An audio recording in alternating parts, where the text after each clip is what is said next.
petits lives, hein. Là, ça commence à devenir une habitude de liver quasiment tous les jours, voire même plusieurs fois par jour d'ailleurs. Bah, toujours en fonction de l'actualité, hein.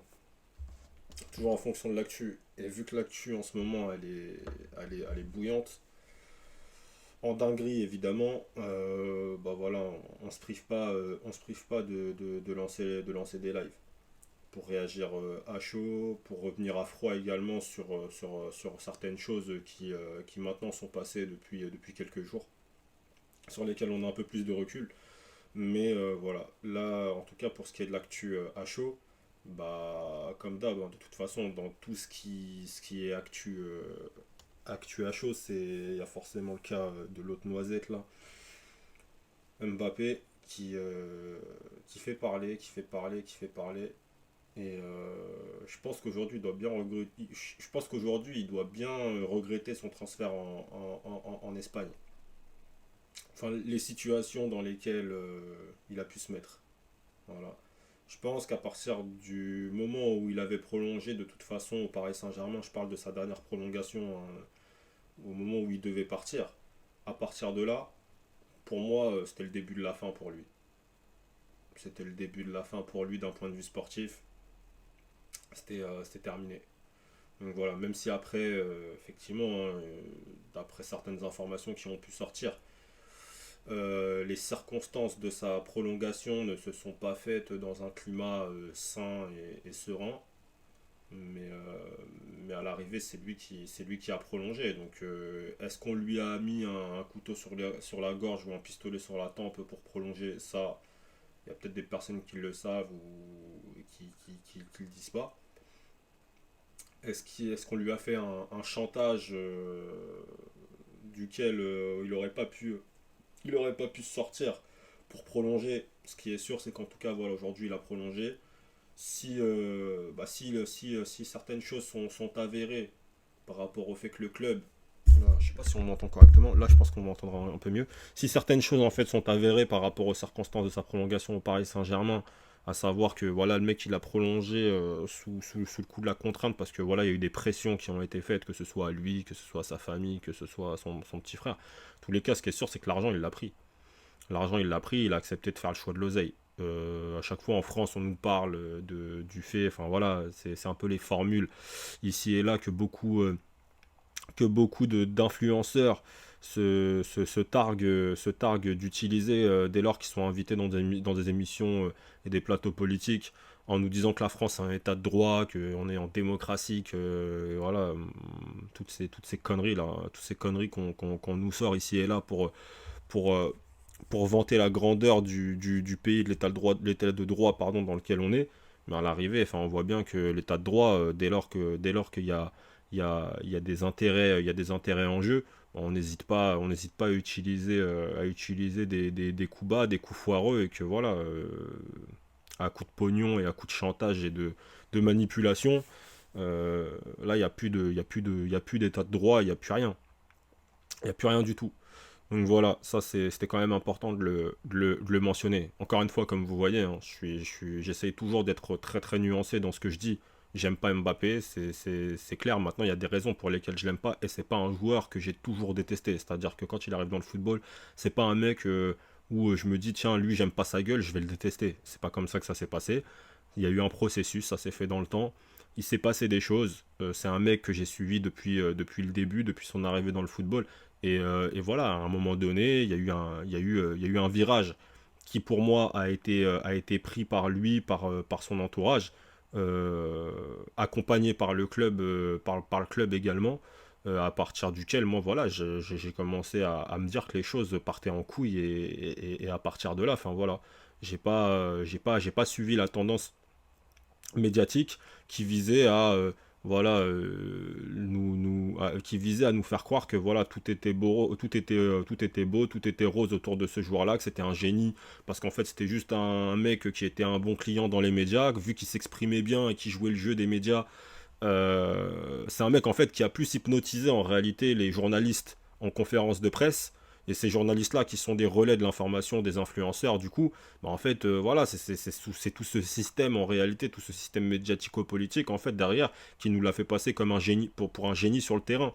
Mais je veux dire, voilà, il y a rarement eu en fait d'analyse purement tactique à son sujet sur son jeu en fait. C'est ça le truc. C'est pour ça que je le dis encore une fois, on n'est pas un pays de sport. Parce que dans un pays de sport où par exemple on a des philosophes du football, c'est-à-dire des penseurs justement du foot, en fait, très rapidement, en fait, on aurait été capable d'élever le débat par rapport à lui. C'est-à-dire très rapidement, en fait, de reconnaître, c'est-à-dire de mettre en lumière ce qu'il fait de très bien, mais également de mettre en avant ses limites et ses manques. Et à partir du moment où, en fait, on aurait justement mis au même niveau ces deux pans qui reflètent son jeu, mais en fait, on n'aurait pas occulté ses manques. Et c'est pour ça que justement un mec comme Platini, par exemple, voilà, qui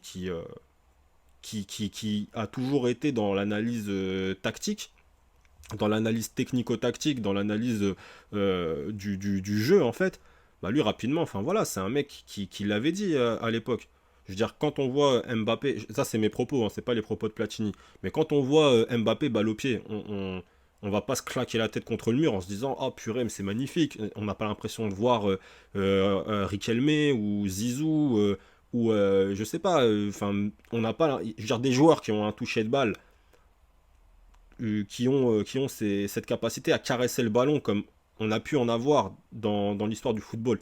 On l'a pas. Là, on est sur un joueur qui a des qualités impressionnantes, mais différentes. Voilà, dans un football ultra physique, dans un football ultra athlétique, c'est un dragster en fait, Mbappé au départ. C'est par ça en fait qu'il est arrivé dans le football et qu'il a impressionné. Par le fait que ce soit un dragster, mais que ce soit un mec intelligent. Il a toujours mis euh, en pratique, il a toujours allié intelligence de jeu. Enfin, au départ, en tout cas, c'était ça. Intelligence de jeu et voilà, énorme qualité athlétique. Et après, techniquement, c'est un bon joueur. Voilà, techniquement, moi, vous me verrez pas dire que techniquement, c'est un mec éclaté, qu'il est nul ou quoi que ce soit. Il n'y a pas besoin d'avoir la technique de Robinho ou Neymar pour. Voilà, là, c'est des mecs qui ont des touchés de balle, mais exceptionnels. Là, on est dans des purs esthètes du football, sur des génies balle au pied. Voilà. Il n'y a pas besoin d'être un génie balle au pied pour faire partie des meilleurs joueurs du monde. Maintenant, dans le cas d'Mbappé, Thierry Henry, c'était la même chose. Thierry Henry, enfin voilà, le toucher de balle de Thierry Henry, c'était pas un toucher de balle si incroyable que ça. Mais par contre, Thierry Henry, c'est un gars qui avait d'énormes qualités techniques, athlétiques au départ. Mais techniquement, c'est un gars qui a dû trouver, on va dire, qui a dû trouver son jeu à un moment donné. C'est un gars qui a dû trouver son jeu, surtout dans un football qui était complètement différent à l'époque également. Mais Thierry Henry, il n'a pas cessé de progresser et d'évoluer. Si on parle de pur talent, un mec qui avait, je parle chez les neufs, hein, chez les attaquants, qui avait un toucher de balle assez incroyable, Anelka, il avait un toucher de balle exceptionnel. Il y avait une finesse dans son toucher de balle qui faisait de lui un joueur avec des attributs techniques vraiment au-dessus de la moyenne, même au départ, même en étant très jeune. Je vous invite à aller voir, hein. Arrêtez que les gens soient clairs. C'est pas parce qu'Anelka il a eu il a eu des soucis avec la presse parce qu'il avait tarté Sébastien Tarago très tôt au camp des loges à l'époque parce qu'il lui avait cassé les couilles que voilà, lui c'est un mec pour le coup qui très rapidement a pris la lumière de manière négative parce que bah voilà, il a été surmédiatisé très tôt tout ça, mais là je parle juste des qualités purement techniques et athlétiques. Mbappé, c'est pas un mec qui techniquement a la qualité technique, a le rapport au ballon qu'un Anelka pouvait avoir. Pour ça, je vais même pas parler de Neymar et compagnie. Mais ce que je veux dire, c'est que ça se travaille. Parce qu'un Thierry Henry, par exemple, lui, il a travaillé. Moins précoce qu'un Kylian Mbappé, on l'a vu d'un point de vue statistique. Mbappé, quand il arrive, d'un point de vue statistique, c'est trop fort. Le mec, c'est trop fort. Autour de Falcao, là, quand il se relayait avec Germain là, sur sa première saison, le mec était incroyable. Mais en fait, ce que moi je notais, et c'est là en fait je le trouvais, c'est moi en fait là où il me donnait du plaisir, c'est qu'en fait il jouait souvent la tête levée. C'est-à-dire que avant de tirer face au but ou comment dire, de faire la passe à un partenaire, en fait il prenait l'information, donc il levait la tête, il prenait l'information, il faisait et il démarrait après. Enfin voilà, c'est le jeu d'Mbappé de toute façon, c'est ça. Il peut y avoir de la percussion, mais il faut de la variété. Même dans le dribble, quand il était dans la surface, quand il était un peu sur le côté, qu'il fallait éliminer un adversaire, il travaillait son adversaire. Mais il ne travaillait pas comme un génie. C'est-à-dire comme un Neymar par exemple, ou comme je vous disais un Robinho, voilà. Il travaillait, c'est-à-dire je vais t'emmener à droite pour aller à gauche, et je vais tout faire à 2000 à l'heure. Voilà, je vais enchaîner les phases pour te mettre le cul par terre. Et ça marchait. Mais on voyait que ça, il faisait comme un joueur qui réfléchissait, qui pensait.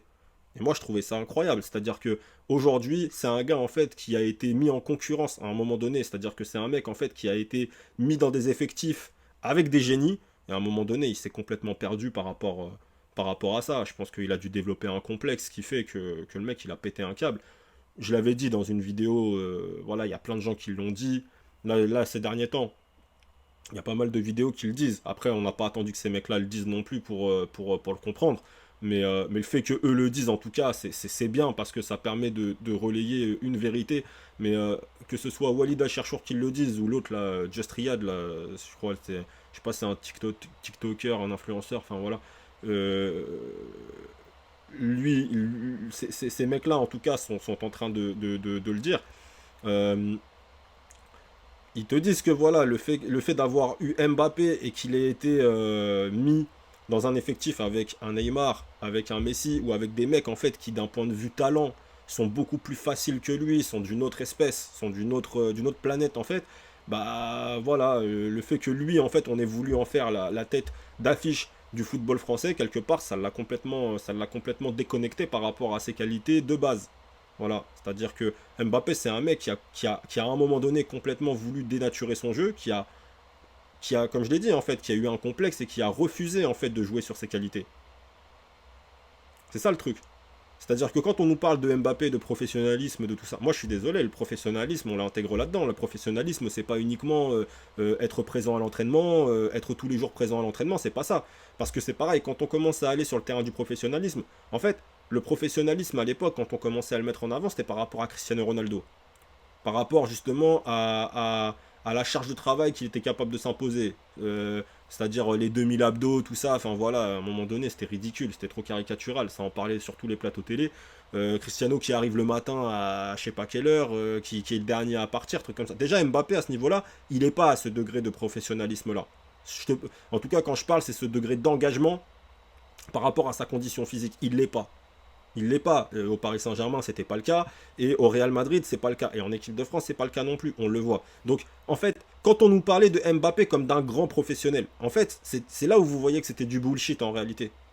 En fait, ça répondait à absolument rien. C'est juste que, voilà, en gros, qu'est-ce que ça signifiait par rapport à d'autres joueurs du PSG qui pouvaient se bourrer un peu la gueule, qui arrivaient peut-être des fois un peu bourrés à l'entraînement ou quoi que ce soit. Ouais, d'accord, mais Mbappé, en gros, il faisait les mêmes choses au final. C'est juste que c'était caché, en fait. C'est juste que c'était caché, mais Mbappé, enfin voilà, il fallait pas le faire passer pour un mec qui buvait que de l'eau.